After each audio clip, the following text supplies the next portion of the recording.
Once again, I'm here to share with you the importance of knowing yourself, knowing the image that heaven knows and has about you, knowing the script of heaven about you.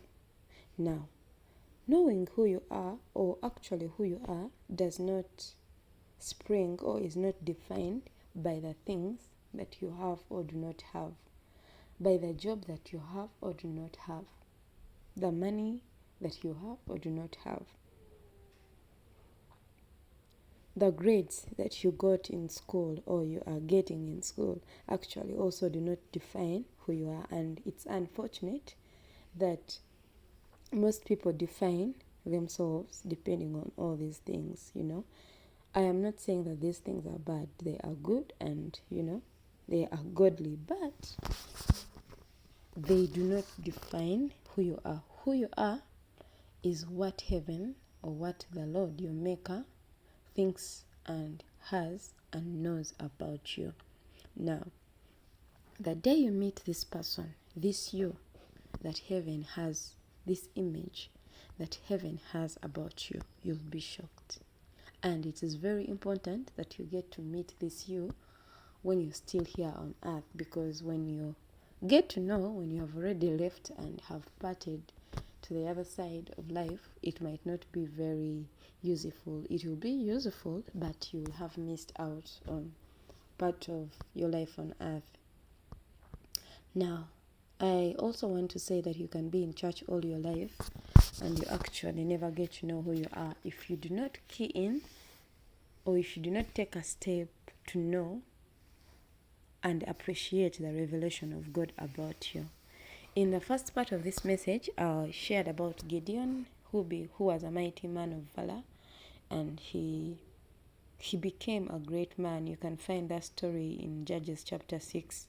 But before this, Gideon was fearful. Gideon was nobody. Gideon was hiding from something that God was actually expecting him to conquer. Like he was not aware. He had no clue of what heaven or God is thinking about him until the angel came to him and says, man of valor, mighty man of valor. And Gideon is looking around thinking, who are you talking to? Who are you addressing? So it is possible for you to be in church and you actually do not know who you are. It's also possible to actually be a minister and you have not really apprehended what heaven thinks about you. Another famous example is Peter. Peter is one of the great men that walked with Jesus when he was on earth. He was a disciple of the Lord, and he was not even just a disciple. He was one of the major leaders in the ministry. He served with Jesus. He walked with Jesus almost everywhere. But because Peter had not encountered the Lord fully, he had not encountered who he is, who the image that Christ had about him, he was fearful, he was timid, he was just something else. And he could not even boldly declare that he knew Jesus. He denied him 3 times. So this is actually really a bit dangerous. Actually, not a bit dangerous, but very dangerous. Because the same Peter who denied Jesus 3 times, after he has encountered this resurrected Jesus, the same Jesus whom he was walking with, but now after the resurrection, he's a different man. He's a totally different man. In Acts chapter 2, verses 14, he stands up to challenge a crowd that was mocking them. And this is the man who could not even speak to one person in private that I know Jesus, but now he's standing up before a big crowd, and speaking about the same Jesus that he denied a few days ago. And so what had happened? What had changed? Something had happened to Peter. Peter had encountered the Lord, and the Lord that he had encountered had made him see something about himself. And so Peter is, so to say, now in full apprehension of who he is, and he's a different man, and he's operating as heaven expects him to operate. So it's really, really important that you get to know who you are as God sees you in the eyes of God, the image of God of you. Now, not knowing who you are causes a lot of things, and one of the major things it causes is jealous.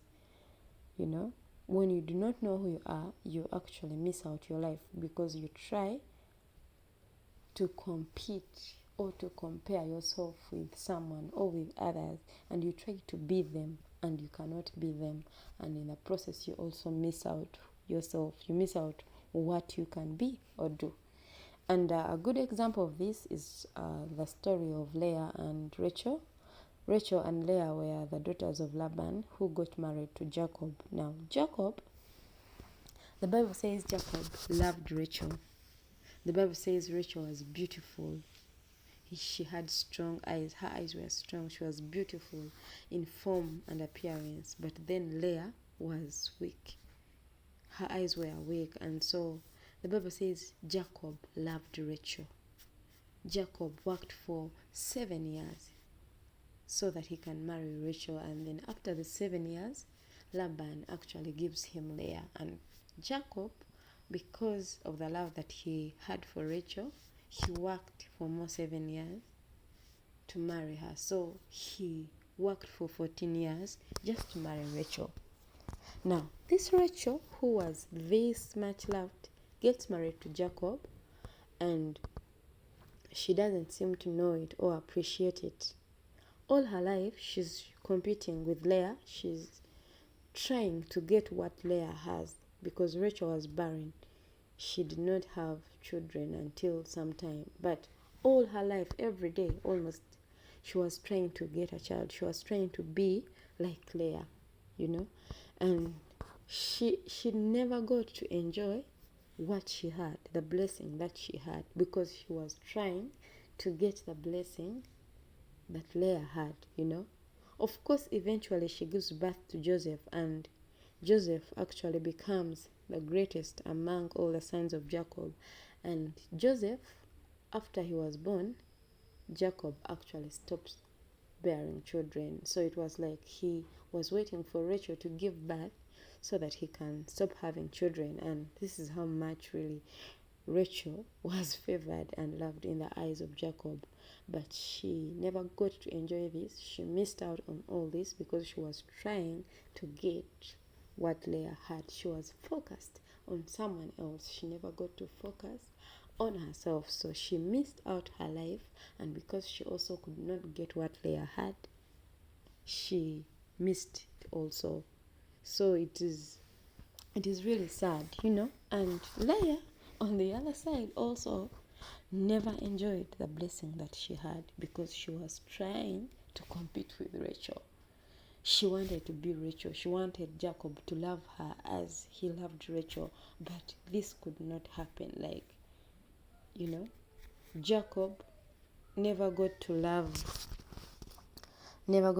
Leah as much as he loved Rachel. But Leah was blessed. The Bible says when God saw that Leah was hated, he blessed her and opened her womb, and she had children. All the other children of Jacob were born by her and her servant girl, But she never got to appreciate this. She never got to enjoy it because similarly, she was focused on Rachel and trying to get what Rachel had. So the two sisters all missed out their lives because they were all focused on what each other had. And this is simply because they really never got to know who they are and focus on it and enjoy it. So knowing who you are is key, because if you don't, you'll end up trying to get what is not yours, trying to get to be someone and end up missing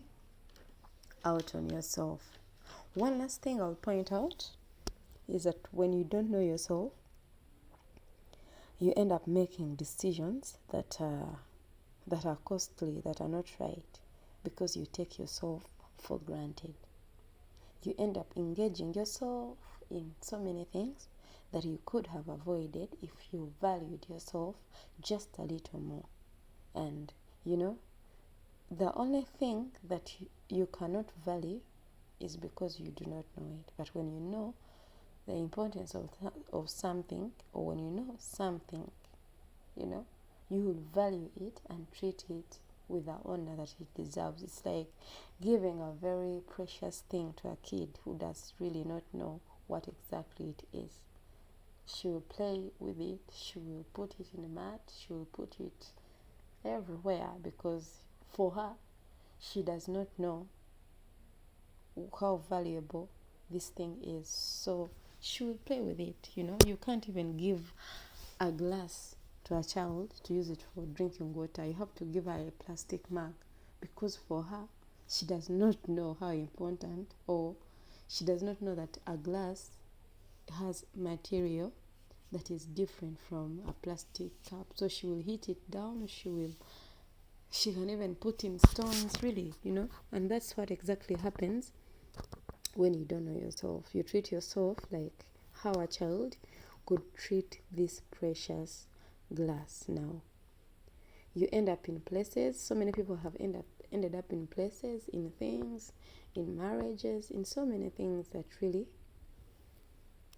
that was never their intention, or was never what they wanted, just because at some point they never valued themselves like they should have, and somehow they found themselves in these places. But just in case you have found yourself in a place where you think it's not where you would have loved to be, or you're going through something and you think maybe I should have made a better decision, or I should have taken a different path, I want to assure you that the grace of God, the mercies of God are here for you, and the grace of God turns around everything for your good. Even something that you may have messed up,